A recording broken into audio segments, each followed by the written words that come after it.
It's a hot summer night in July of 2021. As we look over a beach, we see two men fleeing after robbing a nearby store. The bald one is Steven, and the other guy is Tony. As they speed off from their boat, Tony spots something in the water. It comes closer and closer to the surface, and then a person comes out of the water. His name is Tifón. His lower half is completely merged with the ocean. Tifón reprimands them for being stupid and getting caught so easily. The two criminals watch in fear as Tifon's lower half turns back into normal legs, while he steps into the boat. Steven pulls out a small gun, stopping Tifón from coming any closer. Out in the ocean, it'll be easy to dispose of any bodies. He pulls the trigger, and instead of blood, regular water trickles from Tifon's forehead. He looks at Steven with a grin on his face, but the grin fades. He grabs the gun, disarms him, and punches him right in the face. After dealing with both of them, he quietly turns them into the police and walks away. Tifón is a socially awkward 15-year-old boy who uses his power to be a vigilante at night. But how did he become this way? Last August, he was on a field trip in school visiting the beach. Despite there being a deadly pandemic, the field trip was mandatory for his grade. Never said he went to a good school. Anyways, the weather turns sour. Tifón steps away from his classmates to take his mask off for some fresh air and looks over the ocean, but something pushes him into the water. He's sent a pretty far distance away from shore and he begins to struggle in the aggressive waves. As he gets tired, he's pulled under. That's what happens. As he sinks, something forms around him, imbuing him with a bright light. Suddenly, he shot up high into the air. He did this. He shot himself into the air using the ocean. It forced him up, as if he was in some type of geyser. He realizes this, feeling that something has changed within him. Any teenager would be happy to have superpowers, but he doesn't celebrate for long. He looks at his arm, and his elbow was liquefying right before his eyes. His new power wasn't just to control water, but he could turn himself into it. He's gotten physically stronger as well, but how'd he get down safely?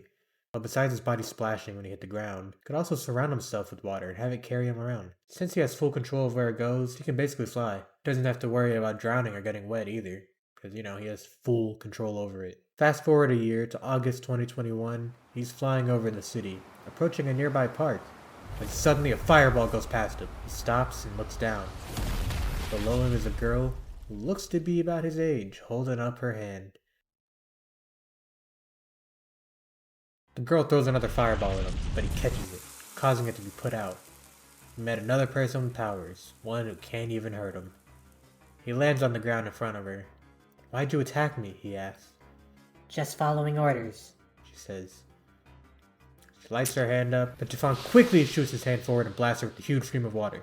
The girl got pretty mad, but she can't focus on that for long, when a huge body of water came from the pond behind her. Atop a building nearby, someone else appears to be watching the fight, annoyed that the fire girl had to run into Tifón of all people. The girl dodges the body of water, and as she looks at Tifón, she's able to weakly utter two words: "Help me." Tifón notices this and thinks to himself that something is wrong with her. Strangely, he feels like he can sense something else is inside of her. He pulls his hand back and charges his Hurricane Strike attack. It's a move where he holds the power of a hurricane in his fist.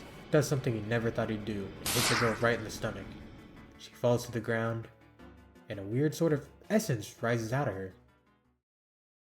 Tifón approaches her and asks her if she's alright. She quickly gets up and introduces herself as Ember. And yeah, her parents just named her that, not expecting her to have fire powers in the future. Turns out, these two go to school together. She thanks him for saving her. Saving her from what, you may ask? Well, she got cursed by a demon. Tifón is surprised by this. He's like, a demon? They're real? That's what he was wondering to himself. But he realizes that he shouldn't be too surprised. I mean, they literally have superpowers. It turns out that she was telling the truth as a large, muscular, green demon appears before them. Ember tells him to stay back and gets to a fighting stance that may look familiar if you like classic anime. She lunges at the demon and hits it with a strong, fiery punch. Tifón sees this, and he's relieved that he has water powers, or else she might have beaten him easily. The demon breaks apart and disappears. Ember stands there proud of herself, but with a serious look on her face. She turns around to face Tifón. She tells him the story of how she got her powers. 2 years earlier, in 2019, she's walking to a gas station with her friend Abby. As a truck drives by them, Abby grabs a rock and throws it at the truck driver's head. And then she pushes Ember into the truck, which knocks her into a gas pump. Yeah. The truck swerves and also crashes into the gas pumps, causing a huge explosion. Why is she still alive? Ember gets up, harmed, but not severely harmed. She weakly steps through the blazing gas station looking for a friend. She finds Abby, who turns her head to reveal her real identity, a demon named Cruelty. Cruelty tells Ember that she only befriended her so that this part would hurt more. But was that really her motive?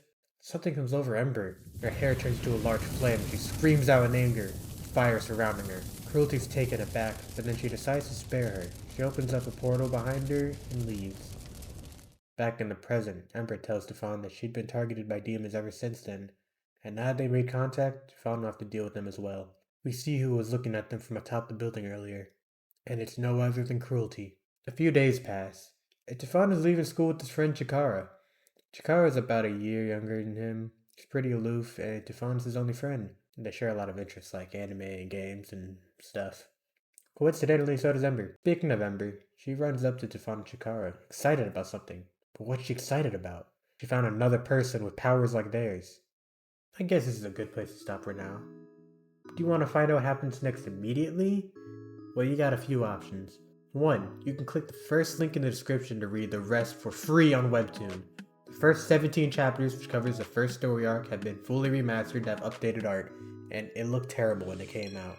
And you'll see that if you read past chapter 17. Actually, let me flash a quick comparison. You can also visit the second link in the description to visit the Amazon store page to purchase the graphic novel for $24.99. And yes, I know that's kind of pricey. If I could make it cheaper, I would. Trust me, I tried. But I think about it this way, I guess. There's extra content that isn't available on Webtoon. Over 300 pages and 17 chapters of art, all done by... Did I just mess up my script? All done by me. No AI was used in this book at all. And yes, I know that one shot of the demon's fingers looked weird. I noticed that too while editing. And if you support me, I can release a sequel, probably this year. And 3, you can wait around long enough, and I might make another video like this. Your call. Anyways, I really hope you enjoyed that. I started thinking of the story when I was like 14, and I started on Webtoon when I was 16, and like reference, I'm 19 right now, so it's been a while. The story's progressed far, and it's nice to look back at where it started and add little minor improvements to it, because it really needed it. This year, I want to remaster the next story arc, which is about 23 chapters and has much more characters. I hope you can enjoy my story too. Have a great day and subscribe.